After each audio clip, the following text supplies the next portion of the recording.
welcome back to the channel. This is the Action Figure Grader, and it's time again to clean out my watch list. So this video is going to cover vintage Star Wars figures across the gamut. We've got some ungraded stuff, loose graded, some mint on cards, but just kind of a nice assortment of different items for those of you out there shopping. Lots of good deals in this video as well. As always, thanks to my Patreon supporters. Be sure to leave a like if you enjoyed the video.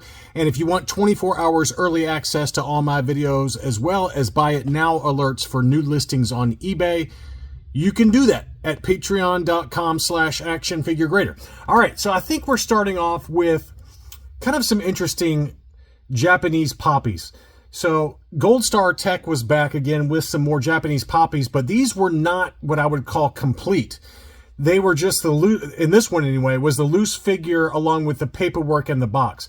But it's an interesting experiment to see what these would sell for, given that it's really what you're paying for is a loose figure and then the paperwork and box from a Japanese poppy.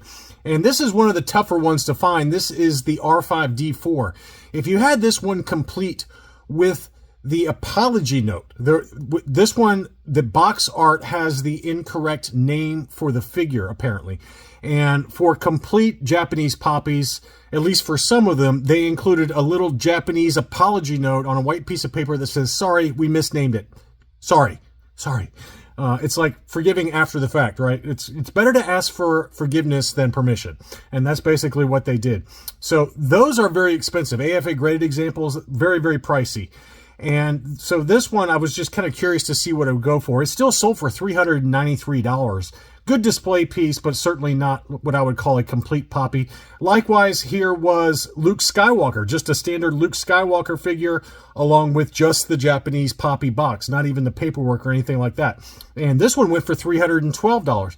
Now, complete graded poppies for Luke Farm Boys are pretty pricey. You know, you're probably talking $800 to anywhere from $800 to $1,500, depending on the grade and how it's presented and things like that. But this one, for just the box and a loose Luke Farm Boy, $312. So basically, I would call that, you know, they're basically valuing the box, the market is, when I say they, at $200 to $250, right? So a loose Farm Boy, you know, in mint condition, let's call that $150.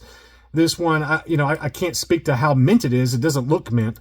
So let's call that worth $75. So this one, you know, they're basically valuing the box at, you know, $250 to $260, somewhere in that ballpark.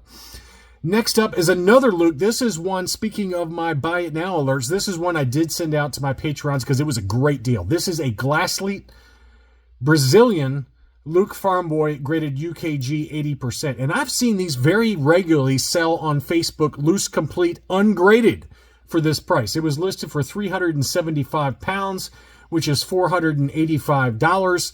Typically 80 grades, like an AFA 80, an AFA 80 would be like $600 to $700 pretty easily. And ungraded examples, $500 all day long. And so this one being UKG graded 80%, and it looks every bit of an 80 to me.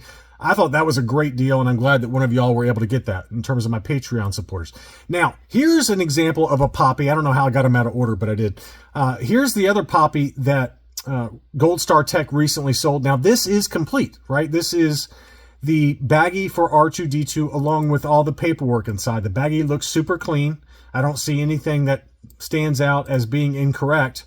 And clearly the market agreed with me. Now, maybe it's just me, but it almost looks like a Ziploc baggie for holding that one in. Let's see what they say about it.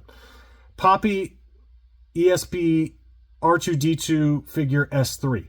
Now, in my opinion, if this is what I think it looks like potentially just a Ziploc baggie inside. Now, if that's the case, then I would think that this is not worth what they're asking, or what it sold for, of $1336. You know, the R2-D2 Poppy goes for about that in about an 80 grade, or 80, even an 85 potentially. So, you know, again, I'm assuming that this is a correct baggie, but just looking at the back of it, it almost looks like a Ziploc of some sort. So if you happen to buy it, comment as you leave me a like and let me know what you got. But if it is the correct baggie, which I don't know if it is or not, you know, looking at it from the front, it looks like a baggie, and then on the back, it looks like a Ziploc. So a little questionable there. 1336. Next up, here's another one of those loose graded custom cases from UKG where they put all the bounty hunters along with Darth Vader inside.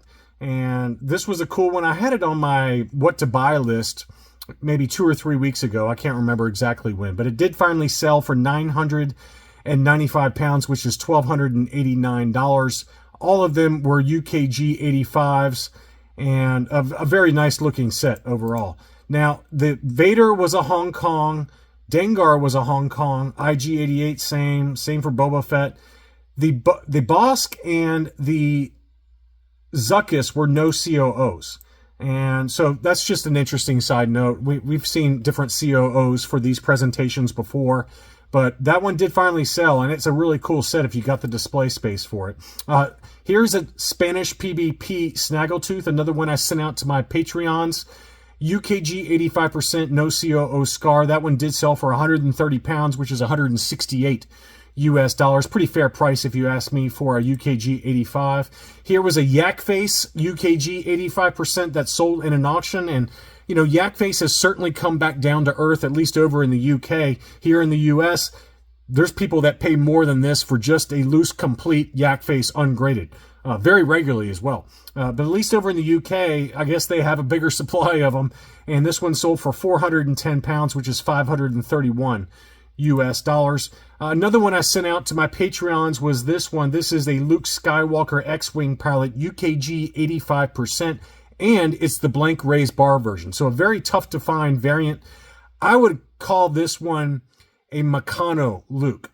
Usually, with the exception of like the overstock baggy China Luke Bespin, which is a blank raised bar, but it was made in China, I've always considered blank raised bars to be French Meccano figures.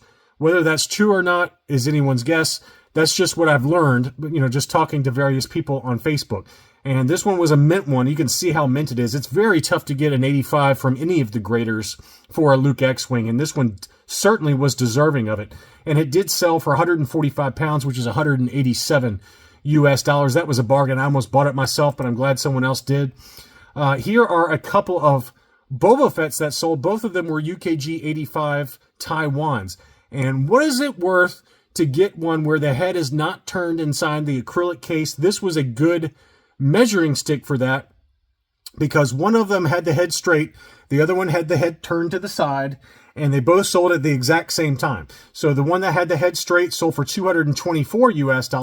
The one that had the head turned to the side sold for $183. So essentially what the market is saying is worth $40 more to have your head straight inside the acrylic case. It's just kind of a funny thing, but I did want to show that because it's the exact same figure for both of those sales, exact same grade, and one of the heads was turned sideways, one of them was not, and the market is basically saying it's worth $40 more to have the head straight. So I just thought that was a funny thing to look at. Same seller also had the blue lightsaber Luke, graded UKG 90% gold level. That one sold for £294, which is $380. I think that's a pretty fair price. AFA 80, like AFA 90 would sell for probably, I would think, $500 to $550, somewhere in that ballpark minimum for a blue saber Luke, and probably higher, quite honestly, for an AFA 90. So yes, there's going to be a discount with a UKG or a CAS 90, and I think that this discount is appropriate at $380 in an auction. Very nice example. Next up, Star Wars Daddy had a blue Snaggletooth with the toe dent, graded CAS 75. That one sold for $410 US. Nice looking example, really. It was pretty harsh grade, but it did have some slight torso discoloration, some very light rubs to the boots. Surprised they only gave it the 75. You know, to me, it's a 75 plus probably, but all of the grading companies, it doesn't matter who it is, they grade that figure pretty harshly. And then here was a CAS 90 Wicket from the same seller, $127.50. Good deal on that one. That one went for a bargain. Next up was an ungraded multi-pack Montgomery Ward's baggie set. This one had the box as well as 3 baggies for General Maydean, Leia Bush, and Admiral Akbar. And there is the box, and here's all the contents inside. That one sold for $386. Pretty good deal on that, assuming that that has the correct box for it. Next up, 2 very high grade figures also sold that were last 17. First was an uncirculated 90 grade Amanaman along with an AFA 85 coin. That combination sold for $536, and then the same seller also had an AFA 85 Barada along with an AFA 85 Barada Power of the Force coin, again custom encased together. That sold for $255. That's a really good deal there as well. So 2 good deals on some last 17 figures. And then to round things off, we do have a few mint on cards. We've got a 41 back E for Chewbacca that was unpunched and had a self-service price sticker there. Clear blister, that sold for $405. I think that's got a really good shot at an 80 grade overall. And then here was the 47 back AT-AT Commander. Tough to find the AT-AT Commander on ESB card backs that haven't yellowed. I feel like they almost always yellow. This one was a nice clear blister with a Toys R Us price sticker, and that one sold for $248. I thought that was a great deal for that. Next up, 2 different Leia Hoths sold. One on the 41 back ESB with a yellowed blister, unpunched, no price sticker for $350. And then likewise, a Return of the Jedi 77 back, also with a yellow blister, also unpunched, sold for $365. So kind of an interesting thing there with the earlier card back with lighter yellowing sold for less than what the later card back with heavier yellowing sold for. Both of them were unpunched, both of them with no price stickers, and the Return of the Jedi version went for more money. So go figure there. Finally, this was a nice one that I sent out to my Patreons as well. This was a clear blister 65 back A for Bib Fortuna. And this one was a beauty. It did have some wear around the hang tab, which probably held the price back a little bit, but it was a beautiful clear blister with a Ben Franklin price sticker. Man, I loved Ben Franklin store growing up. Ben Franklin and Woolworth were my 2 favorite stores growing up, with the exception maybe of Rose's or Best Products. All 4 of those stores, man, I have such fond, vivid memories of buying Star Wars and G.I. Joe figures in those stores. But Ben Franklin, man, that was really awesome. Even in the small towns where my grandparents lived, both sets of grandparents, they had Ben Franklin. And it was awfully awesome to go in there and check out the Star Wars figures and G.I. Joe figures for sale when I was growing up. Anyway, this one did sell for $199.50 plus $7 shipping. Good deal on a clear blister that has an outside chance at an 80 grade overall. I hope you enjoyed this look at various items that were in my watch list. It was time for a clean out, time for an enema. This town needs an enema, as Jack Nicholson said in the original Batman. Anyway, I hope you enjoyed this look. Thank you again for watching, and I'll be back soon.